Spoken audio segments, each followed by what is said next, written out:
آپ اسکولنگ کرتے ہیں، اب تو یہ ایک بزنس ہے اور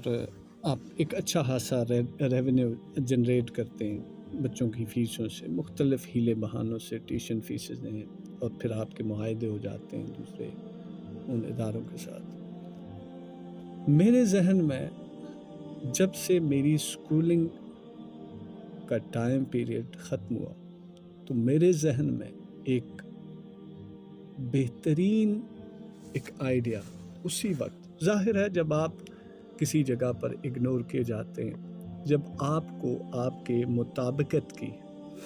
اور جیسا کہ آپ چاہتے ہیں، جیسا کہ آپ کی جبلت میں اللہ نے رکھا ہوتا ہے، آپ کو اس کے مطابق نہیں ملتا تو آپ کے اندر سے ایک تحریک اٹھتی ہے۔ وہ تحریک علمی ہوتی ہے، وہ تحریک تحقیقی ہوتی ہے، وہ تحریک کسی بھی نوعیت کی ہو سکتی ہے۔ اب میں نے اپنے دور میں جو اسکولنگ کا سارا پروسیس دیکھا، سزا کا ایک کنسپٹ ہوتا تھا، اب جو آپ کا سلیبس ہے اس کے مطابق پڑھایا، اس کے مطابق رٹا رٹایا سنا دیا، کوئی پتہ نہیں ہے کہ بیسک پرنسپلز کیا ہیں، کوئی پتہ نہیں ہے کہ آنے والے وقت میں اس سے متعلقہ کسی چیلنج کا سامنا ہو جائے تو ہم کیسے ڈیل کریں گے، کسی طرح کا کوئی علم نہیں تھا۔ پھر میرے ذہن میں ایک آئیڈیا آیا اور وہ آئیڈیا یہ تھا کہ اسکولنگ کیسی ہونی چاہیے، اسکول کا سیٹ اپ کیسے ہونا چاہیے۔ آپ جب بھی اپنے بچوں کو کسی اسکول کے حوالے کریں، اس سے یہ پوچھیں کہ آپ ہم سے فیس لیں گے، آپ ہم سے پیسے لیں گے، آپ ہم سے ہمارا سرمایہ لیں گے، بدلے میں ہمارے بچے کو اور ہمارے بچے کی صورت میں بدلے میں ہمیں کیا دیں گے۔ بیسک اسکولنگ ہے ماں کی گود، جہاں سے بچہ تربیت پاتا ہے، پروان چڑھتا ہے۔ سیکنڈ اسکولنگ ہے آپ کا وہ اسکول جس میں آپ بچے کو KG سے سٹارٹ کرتے ہیں اور پھر وہ میٹرک تک چلا جاتا ہے یا 8th کلاس تک چلا جاتا ہے۔ اب اس سارے پروسیس میں بچے کی تربیت ہو رہی ہوتی ہے۔ بچہ 24 گھنٹوں میں آدھا وقت یا تیسرا حصہ اسکول میں گزارتا ہے، جہاں پر اس کی پراپر تربیت ہو رہی ہوتی ہے، اسے کچھ نہ کچھ سکھایا جا رہا ہوتا ہے۔ بچہ میتھ سیکھ کے آ گیا، بچہ ایکسپرٹ ہو گیا میتھ میں، بچہ فزکس میں ایکسپرٹ ہو گیا،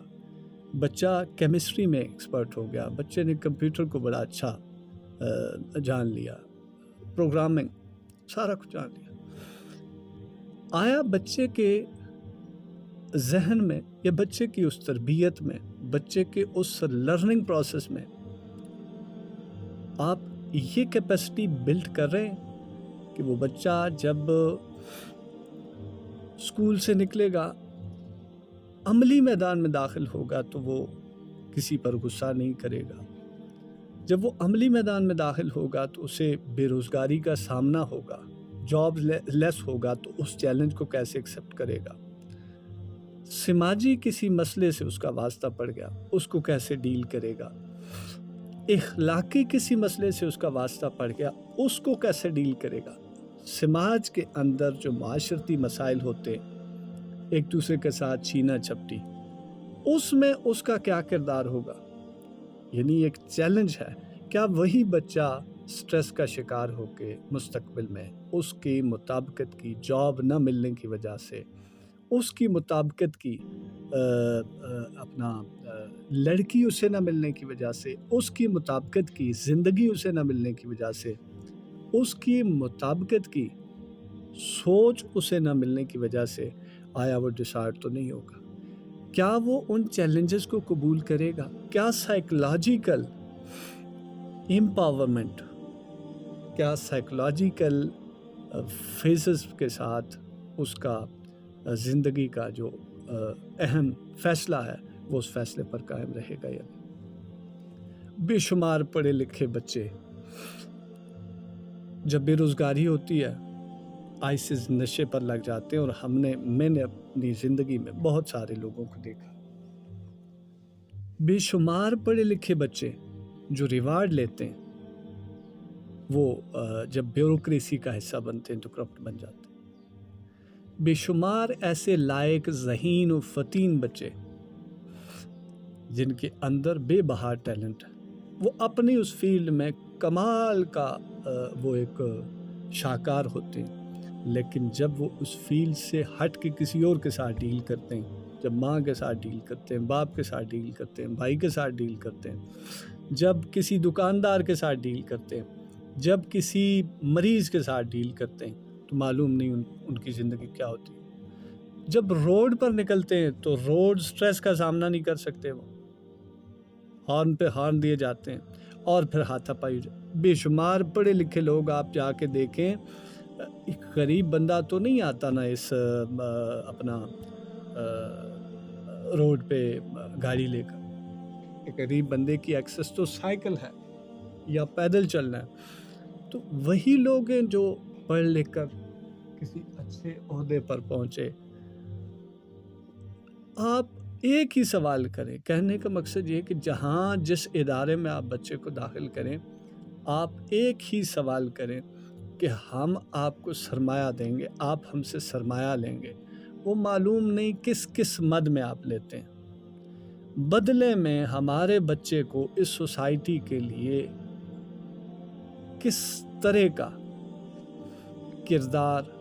کس طرح کا مضبوط کردار آپ بنا کر دیں گے، بس ہمارے بچے کو واپس کیسے پلٹائیں گے۔ ہم آپ کو اپنے بچے کو اس حالت میں دے رہے ہیں کہ ہمارے بچہ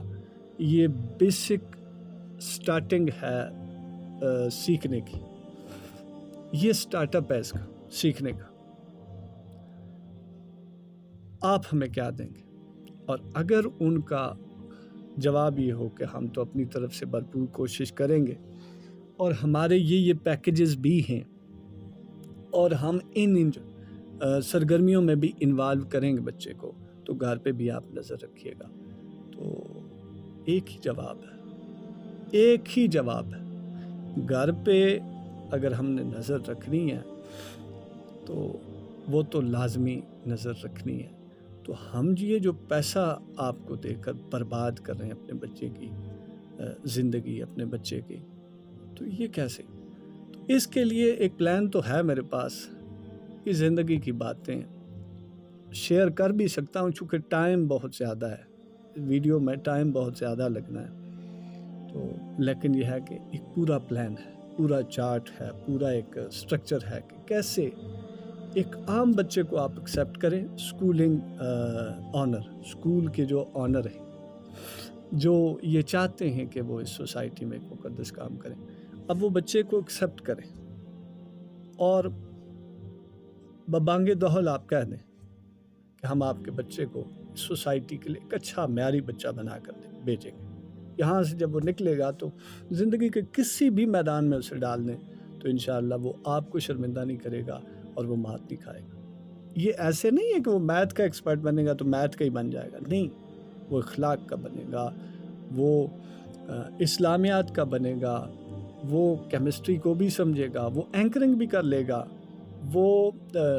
کسی وکیل کے پاس جائے گا تو اپنا کیس ڈرافٹنگ بھی کروا سکے گا، وہ کسی ڈاکٹر کے پاس جائے گا تو اپنی جو بیماری ہے اس کے متعلق بھی اچھی طرح ایکسپلین کر سکے گا۔ تو یعنی کوئی شخص اس کے قبلے کی سمت کا تعین نہیں کر سکے گا، بلکہ اسے پتہ ہوگا کہ اس کا قبلہ کس طرف ہے۔ تو یہ تمام تر چیزیں لیکن وقت مانگتی ہیں۔ آپ جب بھی، میرا پیرنٹ سے یہ سب اپنا ریکویسٹ ہے کہ جب بھی آپ اپنے بچوں کو کسی اسکول، کسی ادارے میں بھیجیں تو ان سے ایک ہی سوال کریں کہ ہم آپ کو اپنا بچہ دے رہے ہیں، یہ بچہ ہمارے گھر کا سرمایہ، ہمارے گھر کی جمع پونجی آپ کے حوالے کرے گا۔ ہم اپنا بچہ ہی نہیں دے رہے بلکہ ہم آپ کے ادارے میں انویسٹ کر رہے ہیں، بدلے میں آپ ہمیں کیا لوٹائیں گے، بس یہ سوال کریں۔ اگر ان کے پاس جواب آئیں بائیں شائیں ہے وہی روٹین کا، تو اپنے بچے کو اس ادارے کے قریب بھی نہ لے جائیں۔ یہ سمجھ لیں کہ وہ ایک مافیا ہے جو بیٹھا ہے، جو آپ سے پیسے بٹور رہا ہے لیکن آپ کے بچے کی تربیت نہیں کر رہا۔ اس سے بہتر ہے کہ آپ کا بچہ ان پڑھ رہ جائے، اس سے بہتر ہے کہ آپ کا بچہ آپ ہی کے ہاتھوں میں جوان ہو، پلے بڑھے، اور زندگی میں اگر اس نے سٹریس زدہ ہی ہونا ہے تو بہتر ہے کہ وہ اپنے آپ کو اس ماحول سے ہی دور رکھے. وہ وقت کا ضیاع مزید اس کے سٹریس کا سبب بنے گا. Thank you. السلام علیکم.